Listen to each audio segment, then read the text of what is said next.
siya. Amen?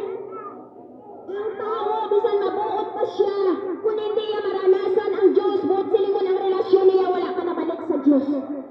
Kung wala relasyon niya, hindi naguba tungod sa kasalanan ni Eva kag ni Adan.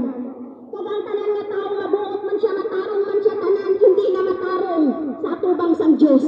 Amen? Din pa ka matarong lamang kita kung paagi kay Kristo Jesus. Amen?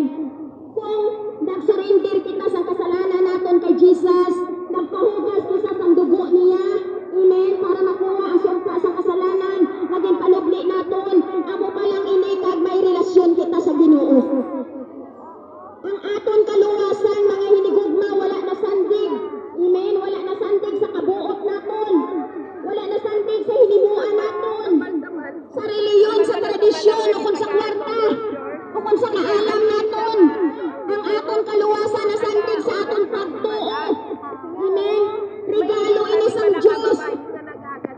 Ang tanan nga tao nagkasala kang nawadan sa himaya sang Diyos. Kung ang tanan nga tao bisan nabuot siya kag tayong ginahimo niya, mapadulang sa impyerno. Amen. Kung hindi siya mahugasan, kung hindi siya nagtuo sa dugo ni Jesus na nag-agay sa krus, maamo lang ato ang yabi na mahugasan ang kasalanan naton tanan, naging panubli halin kay Eva kag kay Adan.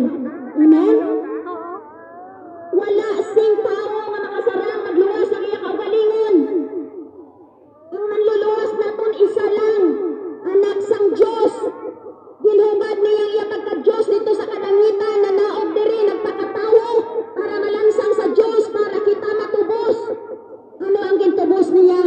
Tungod tanan kita ka mga tao padulong na sa impyerno. Siling sang Ginoo,